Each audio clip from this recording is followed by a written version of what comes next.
Hello guys and girls, and welcome to another Sunday afternoon chat on another incredibly great Sunday afternoon. You know, you think God doesn't love Sundays. The seventh day God rested, and he's made so many Sundays here in southern Oklahoma absolutely outstanding, absolutely beautiful. Chris and I are driving down the road right now. I will be at Synergy Spa in Oklahoma City this afternoon. I don't know when you might have an opportunity to see this video, but we'll be there this afternoon until about 5 o'clock at Synergy Spa. That's over on Northwest 120th Court in Oklahoma City, an EE, Energy Enhancement System. We'll have the N8 patches over there as well as N8 water, and demonstrating how that works, and a tremendously great high-class spa. It's just really fine. Chris is going to be going through some of the healing procedures over there and healing machines as well. We don't really know that much about Synergy Spa, but with Rick, the guy that owns the place there's 200 or 300 of these in the United States, and they're extremely popular, very, very high-class type operations. And you can get the patches at those Synergy Spas, EE systems around the country. You can get bottled water there as well, the N8 state water, which balances your photons, gives you more energy, more oxidation in your body, and lines your photons up right in your body. And it's just an amazing product. Plus the water is great water, very, very smooth water. We got a beautiful week planned this week. This past week we had a lot of drama in the fact that, and somebody kind of got onto me and said, a latch broke? You mean a latch broke? You got to change the genetics on that ranch for generations. Well, that's exactly what we're trying to do. So actually, if all the deer got out and never got back, it'd be fine. Those of you that happen to see that video where Prince Charming and all of his girls, I think there were 4 or 5 girls in there that we were wanting him to breed, got out, and they're in the outside. Those does will get bred. But as a matter of fact, we've got, I think, 4 of the 5 does back in, and we got Prince Charming back. That's his home, and so he comes back to his home, just like you and I try to go back to our home every chance we get, no matter what happens, where we are, how long we might be gone. We try to get back home, and Prince Charming came back in, and he was very safe. He was out in the wild for a couple of days and made it just fine. No critter got him, and he doesn't have any antlers. He's broken off all his antlers, and what happened, I'm sure, is Forrest and him are still trying to fight through that fence. Now, once Forrest got in that pen with him, he was, I'm telling you, he was mean. I mean, mean. He charged him one time and got his antler down under his underneath side, which is exactly how he killed that other deer. But Apache and I got in there with him and was hoping to get Forrest out, but we got Prince Charming ran out. I don't blame him. And he never did go back through that gate. He knew that Forrest might be in there, so he never did go back through that gate. He went in through another gate. We actually have three enclosures there by the house, and 4 in our other area. And some of you also, I think 1 or 2 of you complained about the fact that our water was out for 2 days. And it was 3 days, actually, before it got fixed, and wondering how the deer, got by without any water. We have big troughs in for the deer. They can go several days without refilling that water trough, and we filled it before we shut the water off to fix the leak, so it was full. The other enclosures down get their water out of the lake. We pump it out with a generator and a water pump, and it pumps right out of the lake. It pumps right into both of their tanks up there. So the deer had plenty of water. Jimmy and Chris didn't have water for 3 days, and sure was glad that we got to go to Sherry's house, went down to Lake 10 Killer filming. We caught a lot of fish on 10 Killer, probably 20 or 25 fish. We caught a wide variety, 6 varieties of fish. That's right. We used an American Original Deep Smoothie crankbait, caught a few on a spinnerbait, and then caught several on Crappie Magic with a lucky bug and a swimming minnow. I think mostly I caught them on a swimming minnow. I caught some crappie, I caught some drum, I caught channel cat, I caught didn't catch any white bass. I caught largemouth bass, smallmouth bass, and Kentucky spotted bass. So 6 different species we caught down there. Didn't get anything really big, but we had a great day, had a lot of fun. Caught a lot of those fish there toward the evening. I actually quit at 5 o'clock, which I had a couple hours. That's on the old time, daylight savings time, so I still had a couple hours I could have fished, but I quit at 5 o'clock to go watch my grandson play football at Tahlequah High School. They were playing Bartlesville, and it's the last game before the playoffs. They go to, I think, Lawton next week for the playoffs, but Lightning didn't score any touchdowns, but he did play in the game and had a lot of fun. And they actually won the second half of that game 13-0. That's right, won the second half of that game 13-0. Now, that said, they were trailing 51-7 at the half. 51-7 at the half. But anyway, it was great. We got home at 3:30 in the morning. I finally put Chris to bed as soon as we got home, and got to bed about 4:30 myself on Friday night. So that made a pretty short night. I had to sleep really fast to get a little sleep in before daylight. It wasn't long before daylight. At least it was on the old time, so it didn't get daylight till 7:30. But anyway, so we've had a really good week. I did not get to fish any this past week, except that one day on Friday there on Lake Tenkiller. And I got to tell you, Tenkiller was a lot tougher. And it's actually been a lot tougher the last 2 or 3 times I've fished than I can remember.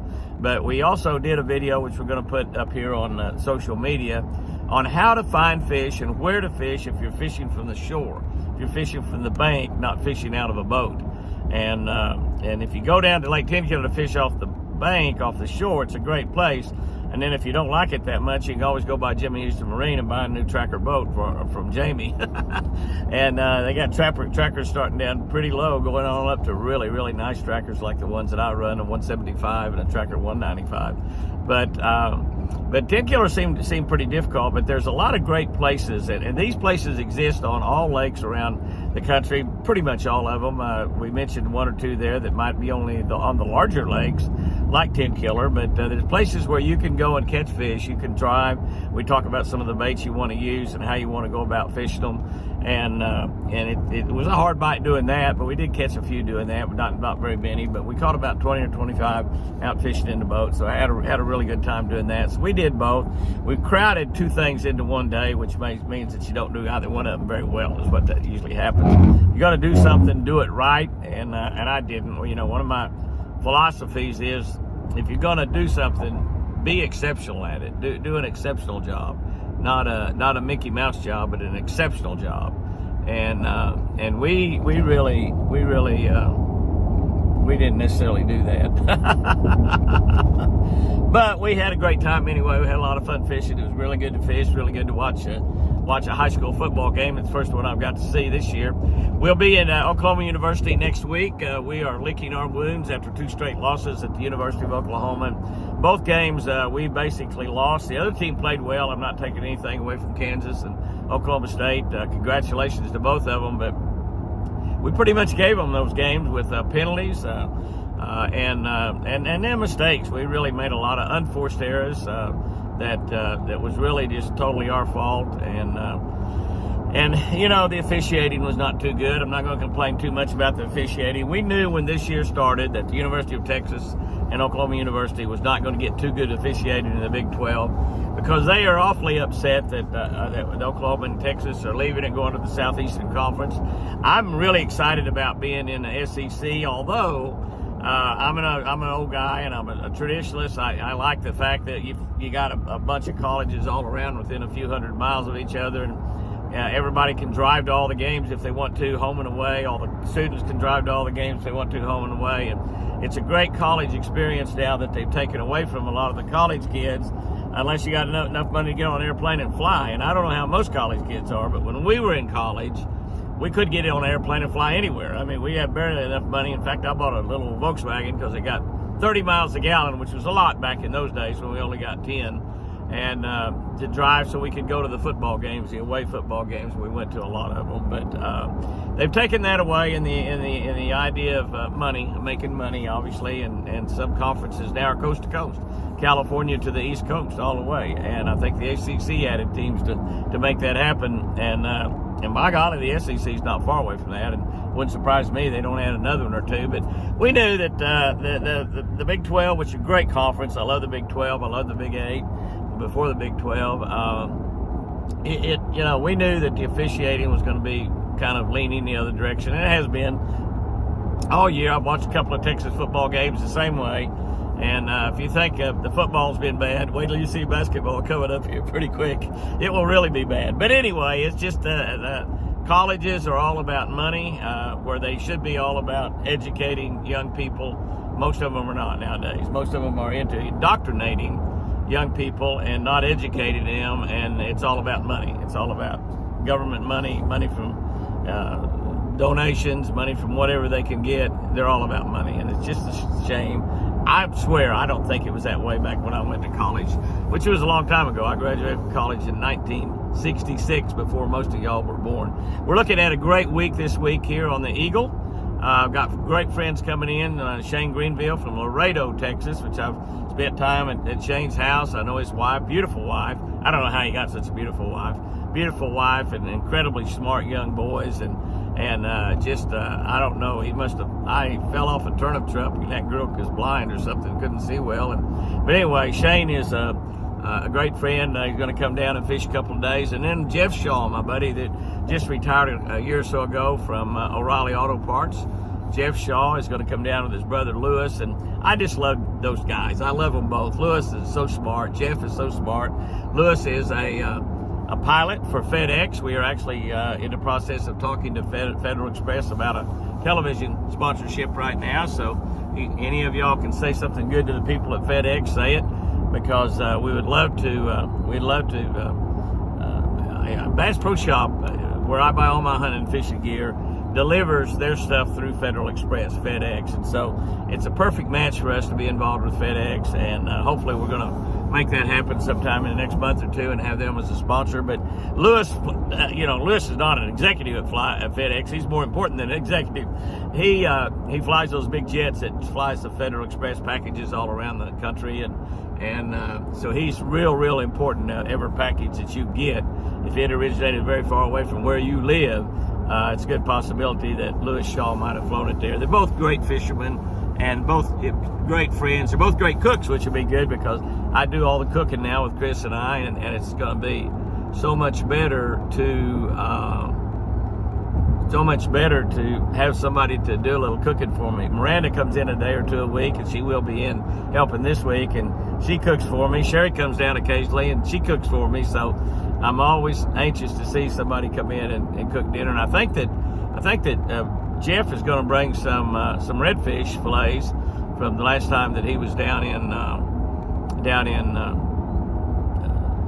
the Louisiana coast, down at Delacroix and that area down in there, redfish fishing. So I think he said he would bring some if he doesn't forget them, and I know he's going to bring me some brownies, which that'll be really good. And but anyway, we got a great week planned at the ranch this week. We got incredible weather the first 2 or 3 days. Thursday and Friday, the front's supposed to come in, supposed to get down in the 50s and 60s and probably rain, but we're forecast to have 80 degrees there tomorrow, 80 some odd degrees today. So it's absolutely incredible. You know, what can I say? Just absolutely incredible.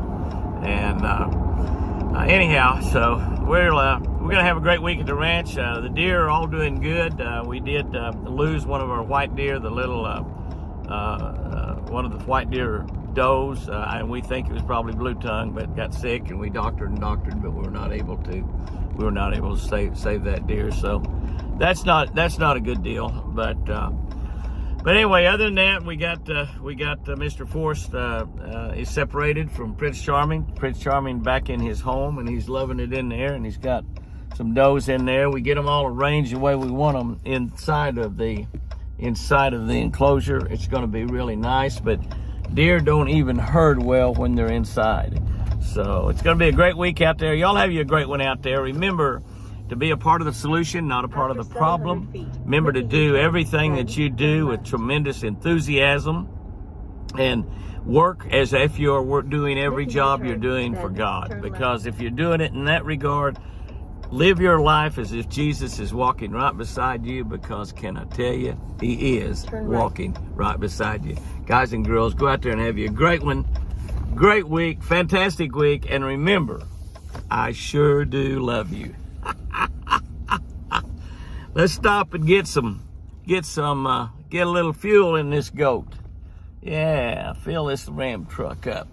Look down, it says I'm getting 21 miles a gallon. That's pretty good. Back in the old days, we got 8 or 9 in a truck. Remember, I sure do love you.